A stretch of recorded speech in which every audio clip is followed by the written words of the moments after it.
Allô tout le monde, c'est aujourd'hui que je vous fais la bûche de Noël. Je vous l'avais fait plus tôt cette semaine, mais je vous l'avais juste montré vite fait, je ne l'avais pas fait précisément.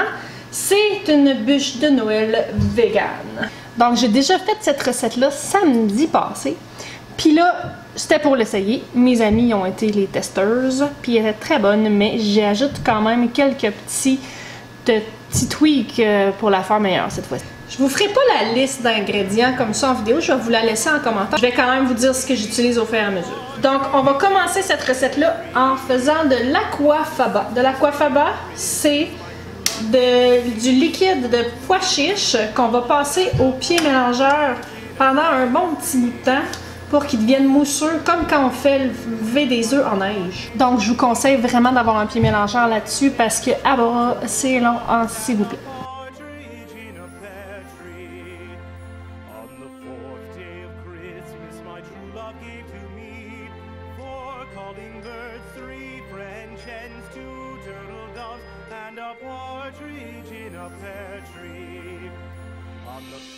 Donc j'ai mis pour à peu près 3 cannes de pois chiches. Bien sûr, ben, je tasse les pois chiches parce que j'en ai pas de besoin pour l'instant. Je vais les mettre au frigo. Puis je mets ça dans mon pied mélangeur jusqu'à temps que ça devienne pas mal en neige.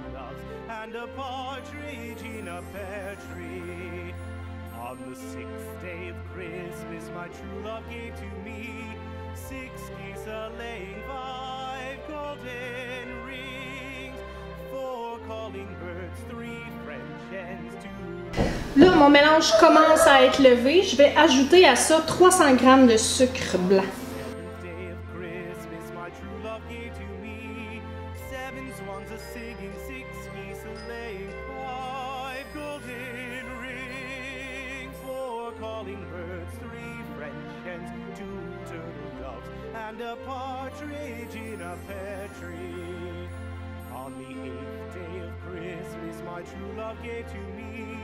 Eight maids a milking, 7 swans a swimming, 6 geese a lake, 5 golden rings, 4 calling birds, 3 French hens, 2 turtle doves, and a partridge in a pear tree.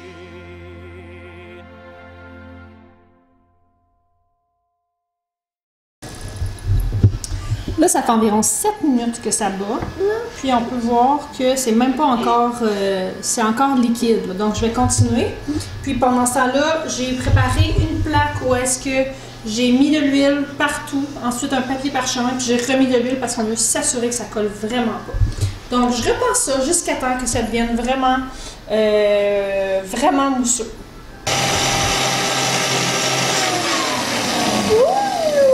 Donc ça fait un bon 12 minutes que ça roule. Donc imaginez faire ça avec autre chose. Puis là, il pourrait même être plus fluffy, mais on voit qu'il a vraiment grossi. Donc là, à mon mélange, je vais ajouter une tasse et demie de farine. 6 cuillères à table de compote de pommes.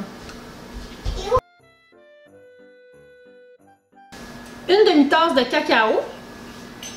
Avec environ une cuillerée à thé de vanille. Là, je vais mélanger ça doucement, par contre, pour pas tout perdre mon air, jusqu'à temps que ce soit tout mélangé ensemble.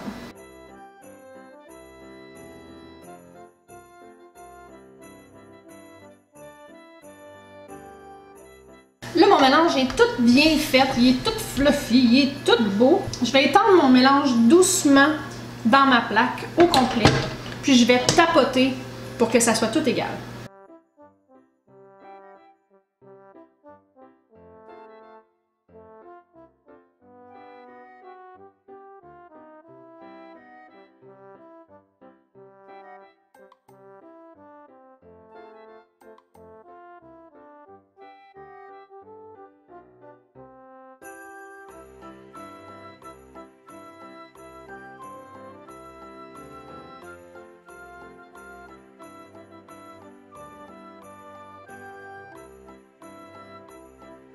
Je vais mettre ça au four à 375 pendant plus ou moins 10 minutes, mais je vais surtout le surveiller parce que c'est pas épais et je veux que ça cuise bien. Pendant ce temps-là, voilà, j'ai rincé mon matériel parce qu'on va faire le glaçage. Puis là, je me garde un petit bémol parce que ça, c'est tout à peu près pour le glaçage parce que je peux pas vous dire vous allez faire exactement telle quantité puis ça va fonctionner parfaitement. Ça va dépendre de la grosseur de votre plaque. Ça va dépendre de comment que ça va. Donc, moi, je mets environ une tasse. Ben là, il dépasse, là, mais au total, il y a à peu près une tasse. Ça, c'est du faux beurre. Le Earth Balance, je trouve, fait une très belle job. Je mets ça dans mon malaxeur avec environ une demi-tasse de cacao pour faire un crémage au chocolat. Puis là, j'ai à peu près la moitié d'un paquet de 500 grammes, donc 250 grammes. Je vais le mettre, je vais commencer par en mettre petit peu par petit peu. Puis je vais mélanger ça ensemble pour que ça devienne crémeux.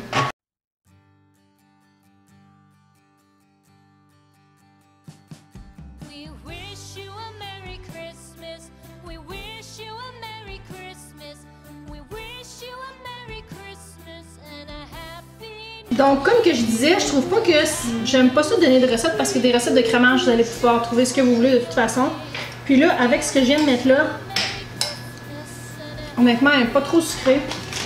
Elle est vraiment très bonne. Puis j'ai mis à peu près 250 grammes finalement de sucre à glacer dedans.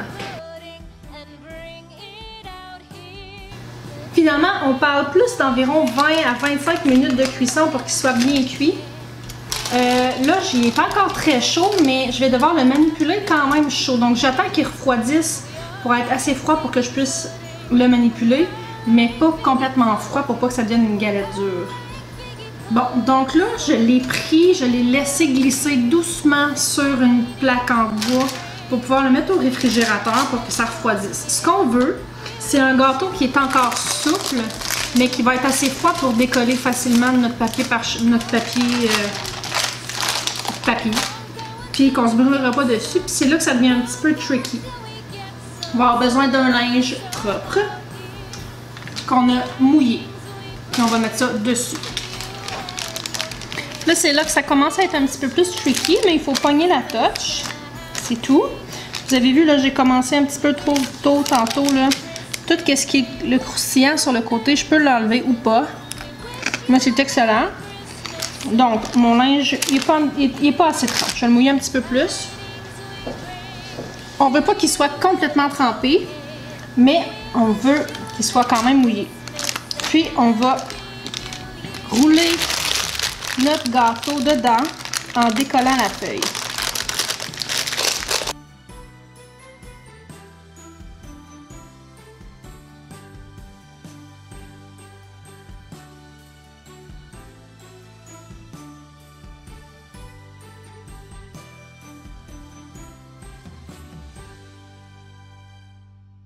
Et voilà, une fois que ça c'est fait, on va mettre ça au réfrigérateur puis on va le laisser refroidir complètement pour pouvoir le crémer au frigidaire.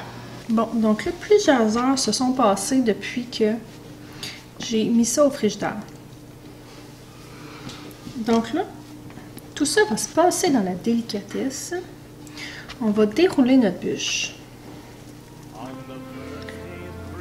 Puis on va enlever notre guenille de là-dedans. Là, c'est sûr que ça se peut que ça se défasse un petit peu.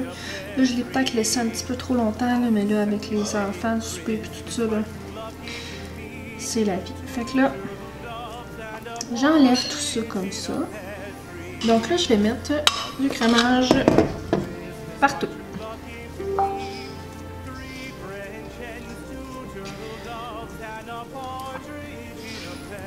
Je vais en mettre honnêtement là, au goût, là. C'est juste qu'il faut se rappeler qu'après ça, on va rouler ça. Fait que si on en met vraiment beaucoup, ça va faire un gâteau, une bûche vraiment pleine de crémage.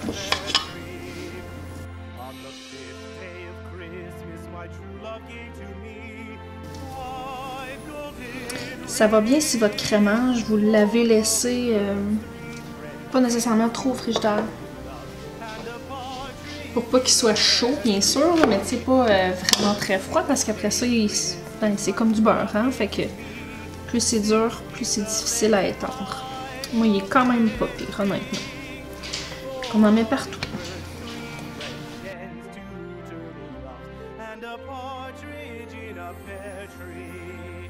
On the seventh day je vais essayer d'en faire dépasser un petit peu. Puis moi, rendu ici, question d'ajouter un petit peu de croquant. J'aime beaucoup mettre un petit peu de pépites de chocolat. J'aime bien mettre des mini parce que comme ça, tu as moins à en mettre. C'est assez plus facile d'en faire uniformément sans en mettre nécessairement une tonne. Comme ça. Vous avez remarqué que j'ai pas enlevé mon linge en dessous ici. Fait que je vais m'en servir pour enrouler tout ça, sauf que cette fois-ci, le linge ne sera pas inclus dedans.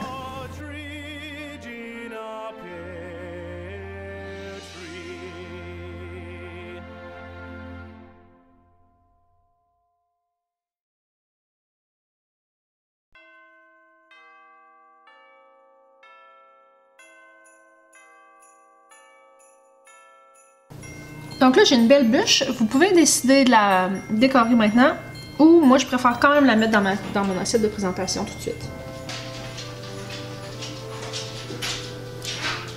Fait que moi, j'aime vraiment couper ces excès-là parce que c'est non seulement ce qu'il y a de plus laid, mais c'est aussi ce qu'il y a de meilleur. Fait que ça me permet de goûter. Là, pour la décorer, on a plusieurs choix. On peut la laisser comme ça ou y aller fancy un petit peu. Je vais couper un petit bout de même, là.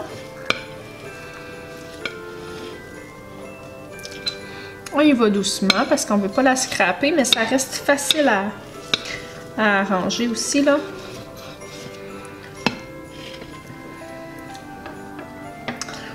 Regardez ce que ça donne à l'intérieur, là. Là, je pensais que j'avais pas mis tant de crémage, mais regardez, il y en a quand même pas mal. Ça, on va mettre ça sur le côté comme ça. Fait que ça va faire comme une belle petite branche. Puis je vais la mettre de travers un petit peu dans mon assiette. Comme ça. Puis je vais mettre du crémage partout par-dessus ça. Puis je vais essayer de coller ma branche comme ça sur le côté.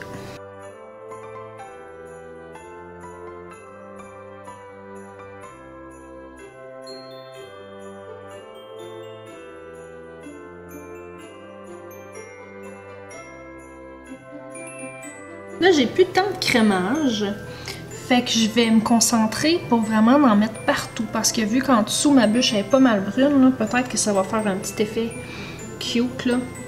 Fait que je vais m'assurer d'en mettre partout avant de m'assurer qu'il y en a épais.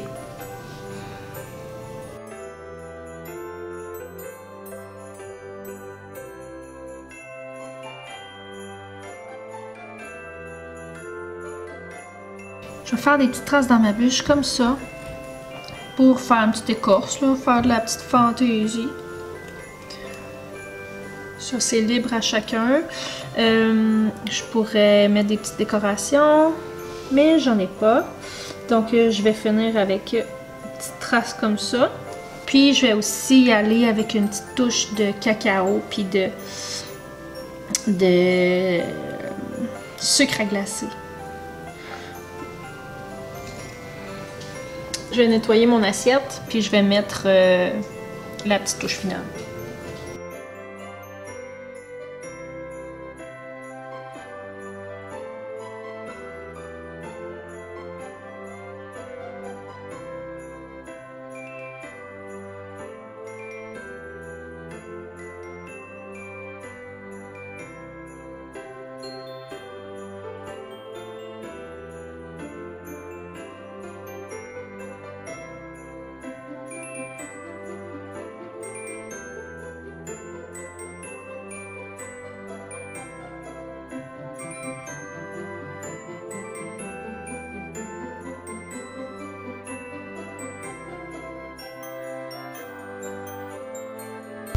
Voilà pour la bûche de Noël maison végétarienne. La journée est venue, probablement que je vais y ajouter quelques petits fruits. Je pourrais peut-être même acheter des petits chocolats à mettre dessus, je sais pas, petite affaire ici là. Mais elle est super bonne. Puis chez nous, on a toujours acheté les bûches. Puis ça fait 1 an ou 2 que j'ai décidé de commencer à essayer de les faire, tout simplement parce que je trouve ça bon, tout simplement. Donc je vais mettre ça au congélateur jusqu'à la journée venue, puis on va déguster ça en gang, puis je vous garantis que vous allez rendre des adeptes de pas de pois chiches à des adeptes de pois chiches avec ça. Donc, on se retrouve demain pour un autre vlogmas. Bye bye!